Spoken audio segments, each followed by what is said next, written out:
I also wanted to get your thoughts on the federal government floating the idea yesterday that they're going to put an end to the mandatory hotel quarantine for fully vaccinated Canadians. I know that you have some thoughts around what should happen for those who have received a double dose, but let's begin with getting rid of that hotel quarantine. What do you think of it? Yeah, I think it's a totally reasonable thing to do. It was recommended by a federally appointed panel. It makes very little sense to me to be not only putting them into a quarantine hotel, but also then making them undergo 14 days of quarantine with intensive testing and monitoring that is costing tax dollars at the federal level to actually oversee some of that. The quarantine hotel is obviously downloaded onto the traveler, but I think we can go a lot further than that. Once these people then actually come back into Canada, they don't actually have guidance for how they are supposed to act differently at all than partially vaccinated or unvaccinated individuals. We continue to have population level guidance in our country that doesn't differentiate between vaccinated and unvaccinated individuals. Countries like the United States actually put out guidance on March 8th, as early as March 8th, for what fully vaccinated individuals should do. We still don't have that in Canada.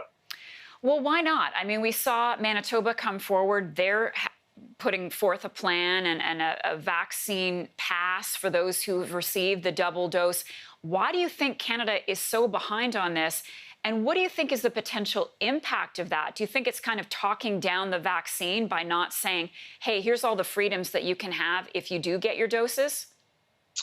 Yeah, I sort of termed it FONO instead of fear of missing out. We have fear of normalization, FONO.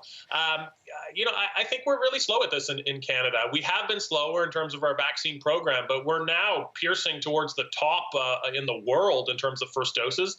I think there is some fear of normalization. I think there are some politics at play, particularly as it comes to the border, when you have provinces like Ontario writing to the feds to tighten border control, and they're, getting pressure to also loosen it at the same time.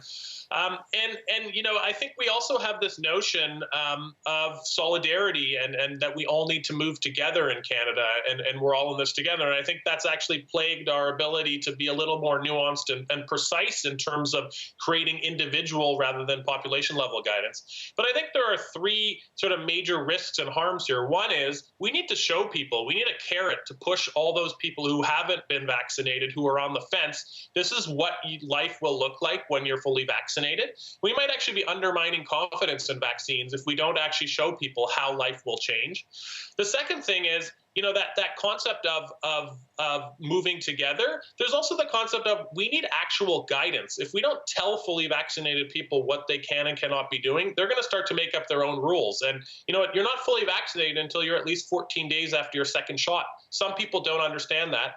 And the third point being, there are people who cannot wait until everyone is fully vaccinated, particularly the very elderly. 80 and 90-year-olds want to know, can I hug my grandchild? Can I hug my great-grandchild? Can I play a game of cards indoors with other fully vaccinated friends? We're not providing that to them, and they have limited life expectancies. They need to get back to normalcy themselves.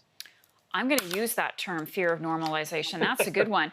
And one last note, because you mentioned the elderly, and we know you're a geriatrician, rules are starting to relax. Would you like to see them go a little bit more? I mean, now they're saying, okay, if you've had one shot, I read this, if you've had one shot, you can give a very brief hug, but not too long, and outside. Where do we stand with our elderly right now? Yeah, those in long-term care, they can now go on outings. They can now handhold and have hugs. They can now have visitors who aren't their designated caregivers come and visit them. There are still some restrictions. Things need to be pre-booked. When they come back from an overnight, if they decide to go on an overnight absence, they still need to be swabbed and put in isolation until that result comes back negative. But we're really inching towards a lot more normalcy than we did before, and I think life is a lot better. Look, there's still a lot of things to do, right? Many of the homes still don't have air conditioning in them. That's an issue that's been covered. But for them, I am feeling a lot better than many times that we've talked here before about the state of life within long-term care homes. Now we just need to make guidance for everyone else in society who has been waiting months, some people who were fully vaccinated, to understand what they can and cannot do. Dr. Stahl, thanks so much. Great to have you with us this morning. We'll see you again.